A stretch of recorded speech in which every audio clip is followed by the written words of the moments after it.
मोक्षदा एकादशी व्रत कथा सुनने मात्र से मिलेगी मोक्ष धाम की प्राप्ति। जय माता दी सभी को, राधे राधे। आ गई हूँ आप सब लोगों के सामने मोक्षदा एकादशी की व्रत कथा लेकर। पहले मैं आपको मोक्षदा एकादशी का महत्व बता देती हूँ। धर्मराज युधिष्ठिर कहने लगे, हे भगवान, मैंने मार्गशीर्ष कृष्ण एकादशी अर्थात उत्पन्ना एकादशी का सविस्तार वर्णन सुना। आप कृपा करके मुझे मार्गशीर्ष माह के शुक्ल पक्ष की एकादशी के विषय में भी बतलाइए।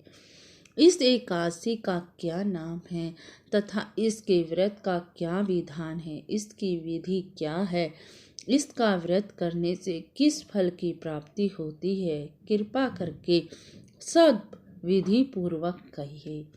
भगवान श्री कृष्ण बोले, मार्गशीर्ष माह के शुक्ल पक्ष में आने वाली एकादशी को मोक्षदा एकादशी कहा जाता है।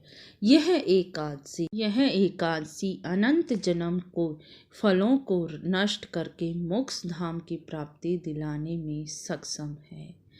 इस एकादशी के व्रत करने से सारी मनोकामनाएं पूर्ण हो जाती हैं। जिसको अपने पूर्वजों का दुख खत्म करना है, वह भी इस एकादशी का व्रत करके अपने पूर्वजों के निमित्त कर सकते हैं। चलो जी, अब मैं आपको मोक्षदा एकादशी की व्रत कथा सुना देती हूँ। मैंने महत्व तो आपको सुना दिया, ठीक है जी। चलो व्रत कथा आरंभ करते हैं। बोलो जय जय श्री राधे, बोल एकादशी माता की जय हो। गोकुल नाम का एक नगर था जिसमें वखानस नाम का राजा राज्य करता था। उसके राज्यों में चारों वेदों के ज्ञाता ब्राह्मण रहते थे। वह राजा अपनी प्रजा को पुत्रवत पालन करता था। एक बार रात्रि में राजा ने एक सपन देखा कि उसके पिता नरक में हैं। उसे बड़ा ही आश्चर्य हुआ। प्रातः वह विद्वानों ब्राह्मणों के पास गया और अपना सपन सुनाया। कहा कि मेरे पिता नरक के कष्ट उठाते देख उन्होंने मुझसे कहा है कि हे पुत्र, मैं नरक में पड़ा हूँ, यहाँ से मुझे मुक्त कराओ। जब से मैंने ये वचन सुने तब से ही मैं बड़ा बेचैन हूँ। बड़ी ही चिंता और अशांति हो रही है। मुझे इस राज्य में धन, पुत्र, स्त्री, हाथी, घोड़े आदि में कुछ भी सुख प्राप्त नहीं हो रहा। क्या करूँ? राजा ने कहा कि हे ब्राह्मण देवताओं, इस दुख के कारण मेरा सारा शरीर जल रहा है।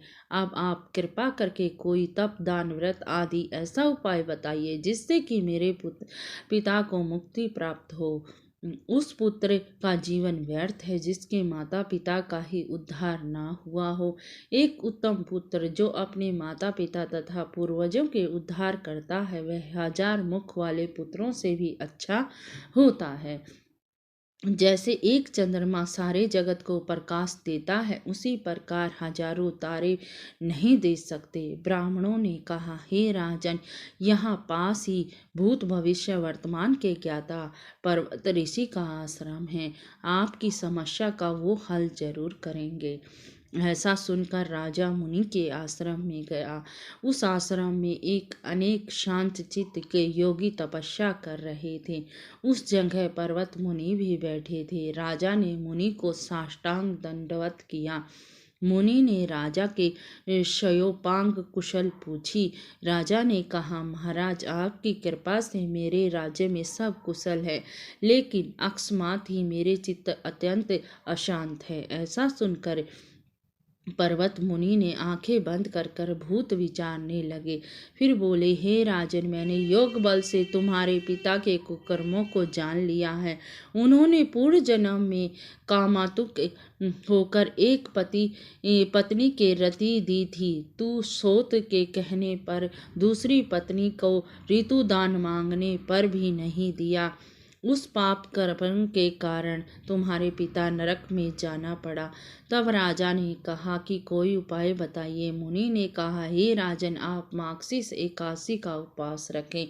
उस उपवास का पुण्य अपने पिता को संकल्प करके दे दे। इसके प्रभाव से आपके पिता अवश्य ही नरक से मुक्त हो जाएंगे। मुनि के ऐसे वचन सुनकर राजा महल आया और मुनि के कहने अनुसार कुटुंब सहित मोक्षदा एकादशी का व्रत किया।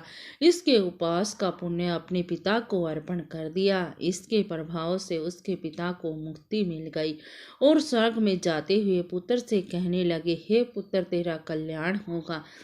यह कहकर वो स्वर्ग को चले गए। मार्गशीर्ष मास की शुक्ल पक्ष को मोक्षदा एकादशी का जो व्रत करते हैं उनके समस्त पाप नष्ट हो जाते हैं। इस व्रत से बढ़कर मोक्ष देने वाली और कोई वस्तु नहीं। इस दिन गीता जयंती भी मनाई जाती है।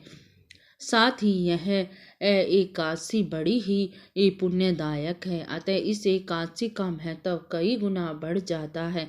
इस दिन आप गीता पाठ का अनुष्ठान भी प्रारंभ करें। प्रतिदिन थोड़ी देर गीता अवश्य ही पढ़ें। बोलो जय जय श्री एकादशी माता की जय हो। यहीं पर एकादशी माता की कथा, एकादशी व्रत की कथा समाप्त होती है। आप सभी से मेरा हाथ जोड़कर यही अनुरोध है कि आप एकादशी का व्रत जरूर से भी जरूर करें और मेरे साथ बोलें, जय जय श्री राधे, जय जय श्री राधे।